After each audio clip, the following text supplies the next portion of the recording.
Hello, magandang umaga po.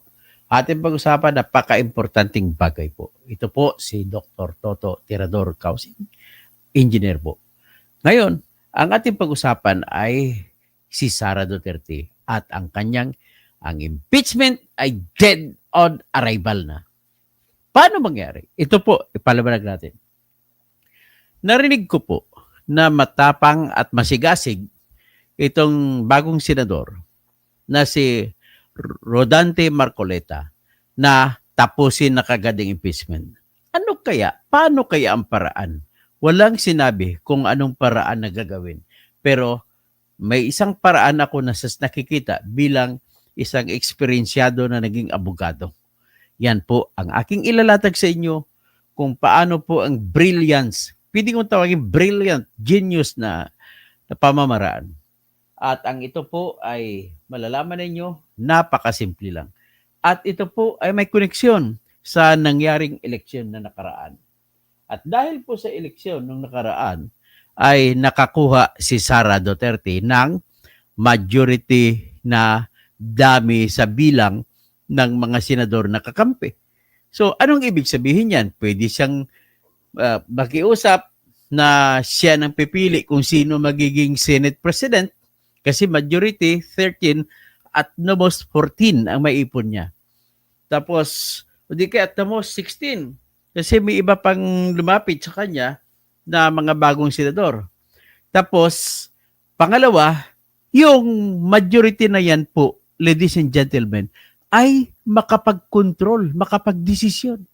So, anong ibig po sabihin nito? Wala na, dead on arrival or dead at the start na ang impeachment laban kay Sara Duterte. Bakit po magiging dead at the start? Hindi na po magkaroon ng trial. Papatayin na po yan mismo ng mga majority na senador. Ano pong mangyari? Ganito po. Ang gagawin sa nakikita ko po, pinipredict ko lang kasi masigasig talaga dito yung abogado na si Attorney Rodante Marcoleta. Sinabi niya, tatapusin na yan. Kailangan magtrabaho na tayo. Huwag na tayo mag-away-away. So, ang gagawin niya po, simple lang po. Mag-move siya sa kanyang kapwa mga senador, pati si Amy, narinig ko rin, si Amy mismo, tapusin niya. Mag-motion si Amy. Kasi kuha na nilang control, mag-motion ngayon si Amy na i-dismiss na ang impeachment complaint na sinampa ng Kongreso, ng 19th Congress sa mga rason na wala ng authority. Okay?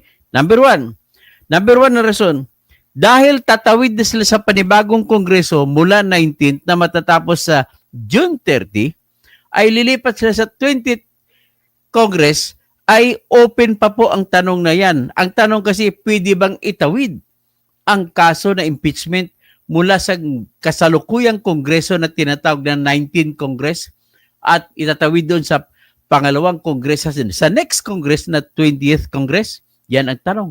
Ngayon, dahil sa sila naman na magdesisyon, sila rin ang magtatanong, magsasagot sa tanong na yan. At syempre, no one can stop the senators from voting by majority. Iboboto nila kung itatawid ba nila o hindi.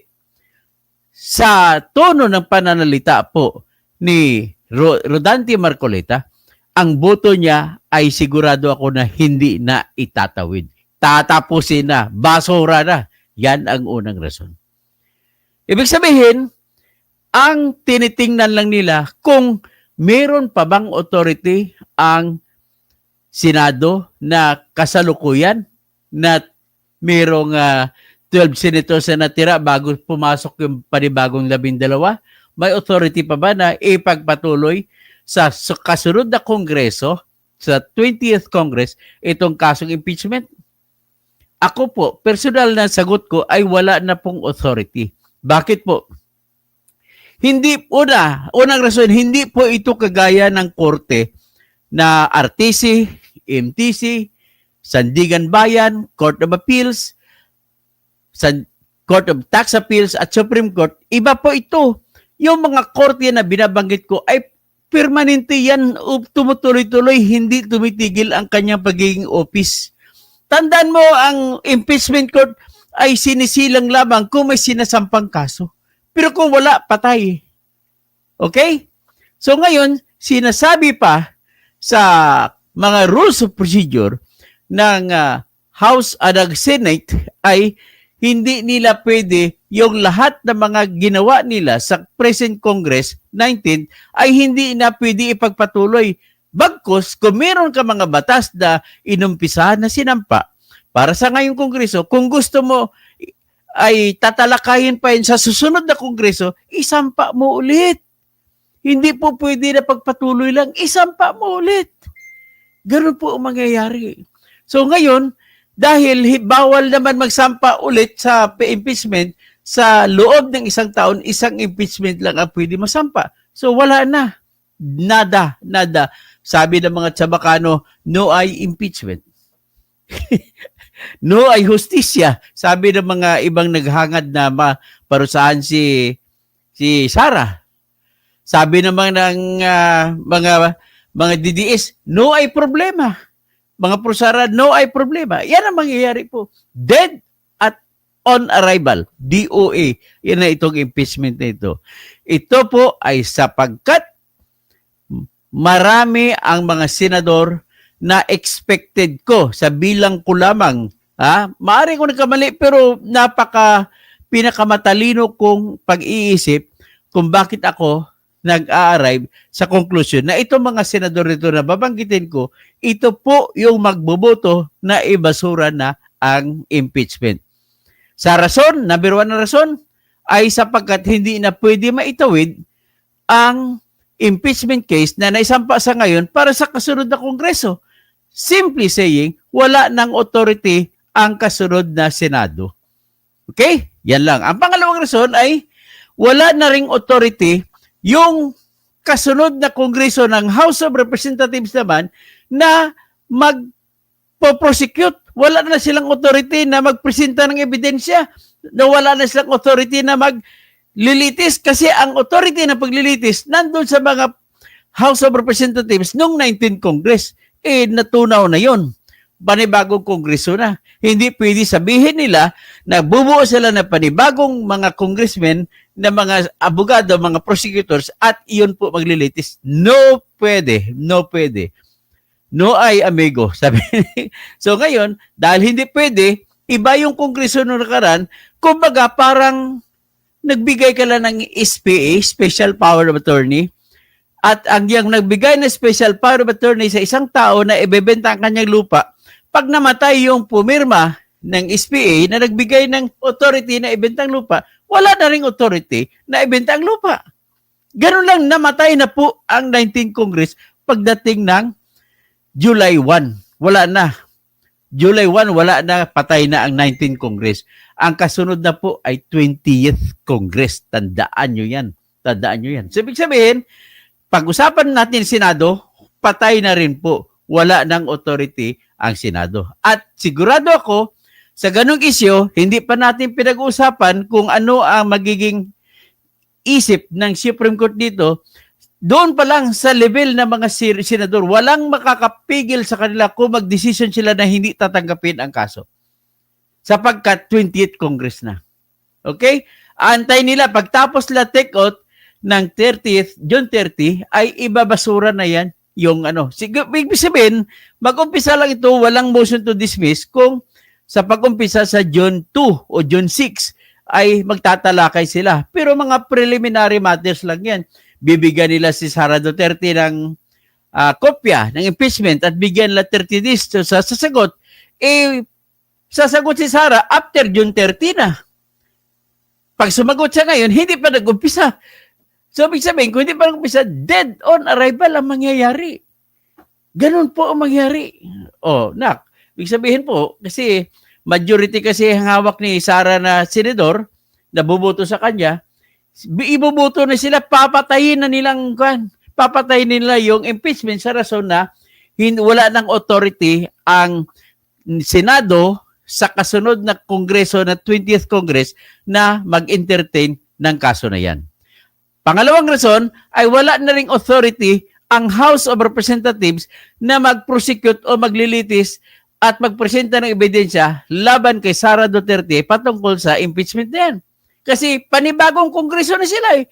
20th Congress na sila. Ano pa ang kasunod na dahilan? Ibig sabihin, ang sunod pa nga dahilan, gagawin lang, bakit na ibasura ay yung katotohanan na labag sa 1-year ban. Anong ibig sabihin ng 1-year ban? Sa ating konstitusyon, pwede ka lamang magsampa ng impeachment kung sa loob ng 1 taon ay wala pang ibang naisampa. So, ibig sabihin, kailangan 1 beses ka lang magsampa ng impeachment sa 1 taon. So, ngayon, anong meron sa atin? Kay Sara, 4 na beses nagsampa. Una, December 2, sinampa ng grupo ng akbayan na pinangunguluhan ni Congressman Percy Sendanya. Number 2, noong December 2, nagsampa yung grupo ng mga kabayan sa pangunguna nila ni Congresswoman Franz Castro, Congresswoman Arlene Brosas, at Congressman Raul Manuel. Tapos, noong December 19, nagsampa naman panibagong grupo ng congressmen na pinangungunahan ni Congressman Gabriel Bordado, yung congressman sa Naga. Sabi siya, 3 na, sobra na sa 1. So, bawal na. So, ngayon, anong ginawa nila?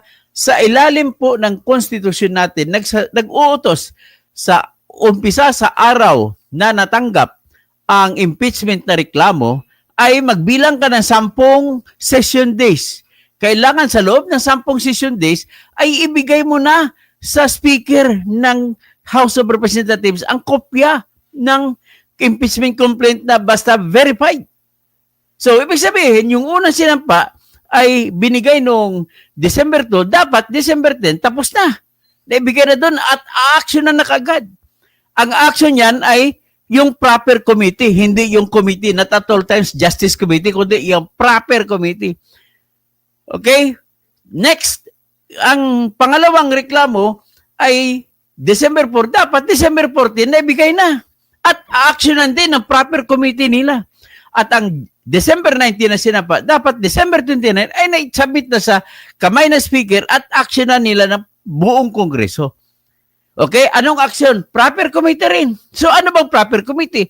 Sa constitution po natin, hindi nagsasabi na Justice Committee, kundi proper committee lang. So ang proper committee could be the Archives Committee na ibibigay na lang doon. Basura na yan. Tago mo na yan. Parang ganon. So ano nangyari?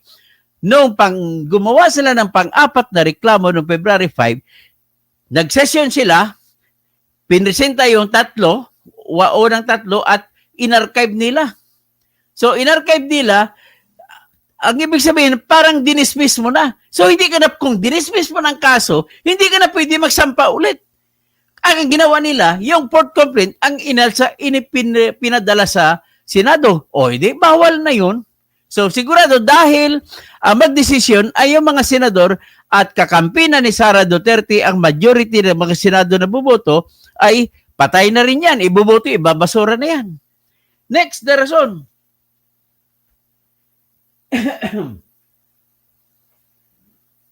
So, yan ang mga rason na sinasabi ko. Ngayon, kung magdesisyon ang majority na senador na kayang-kaya ni Sara kukunin, ay ang pag-asa na lang ng gusto ng impeachment ay umakyat sa Supreme Court at ihilingin na baliktarin ang desisyon ng Senado. Pero, ano mangyari? Magkukontra-kontra, sasabihin, pasensya namin sa Supreme Court, kapag pagdating po sa impeachment, tanging impeachment court lang ang may authority. Hindi pwede ito saklawan ng Supreme Court. Ganun sasabihin nila. Well. Ganun man, kung ano man ang sitwasyon, nais ko lang sabihin kung ano ang aking basihan. Ito po yung mga bagong senador na 5. Si Bongo, si Bato, si Marcolita, si Aimee, si Villar. 5 na yan. Tapos, dugtungan mo, nabuboto rin dyan si Ruben Padilla, di 6. Dugtungan mo, nabuboto si Alan Peter Cayetano, nakakampi ni Duterte. Vice President siya ni Digong Duterte, tandaan nyo yan. So 7. Si Pia Cayetano, kapatid ni Alan Peter. So, 8. At dagdag yan, si Pia nagkipagkita pa kay Sara.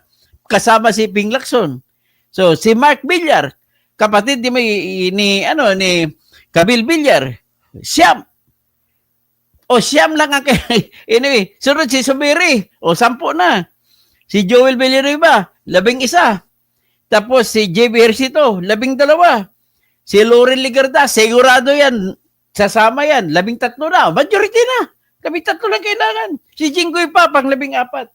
Ang buboto lang kontra ay si Soto, si Lapid, si Tolpo, na Erwin, si Tolpo na Rapi, kasi may sarili siyang agenda, magtatakbo silang presidente sa ilalim ni Tambaluslos. Si Risa Hontiveros, si Kiko, tsaka si Bam, si Cheese, at saka, actually, madadagal pa ng 2. Boto ni Win at saka ni Lacson, magiging 16. Ang kandida, ang buboto, pabor kay Sara. So, ladies and gentlemen, yan po ang katotohanan ng politika natin. Wala akong kinakampihan dito. Ina-analyze ko lang kung ano ang totoong nangyayari. Okay. So, ngayon, ulitin ko lang, iyan po ang legal na punto de vista, punto de argumento, na napatapang na argumento. At kung sinasabi nga ni dating Senate President Drilon, first case of first impression yan, pangunang case, wala pang decision sa Supreme Court sa bagay na to. Pero kapag ma-dismiss na ng Senado, wala na rin magagawa ang Supreme Court. Okay? Kung ayaw na ng Senado, wala na rin magagawa sa Supreme Court. Malamang yan kasi tatakbo yan, tatagal at sunod, eleksyon na. So, maabutan siya ng eleksyon, kahit balik na rin ng Supreme Court, eleksyon na uli, wala na panahon.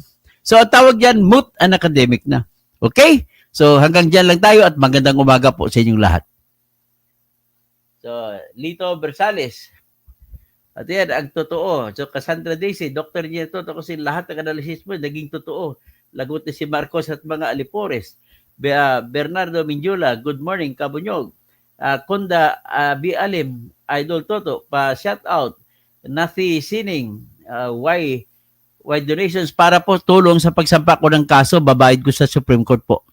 Mr. Romalis Tambi, magandang umaga po sa lahat at happy day and let us sleep.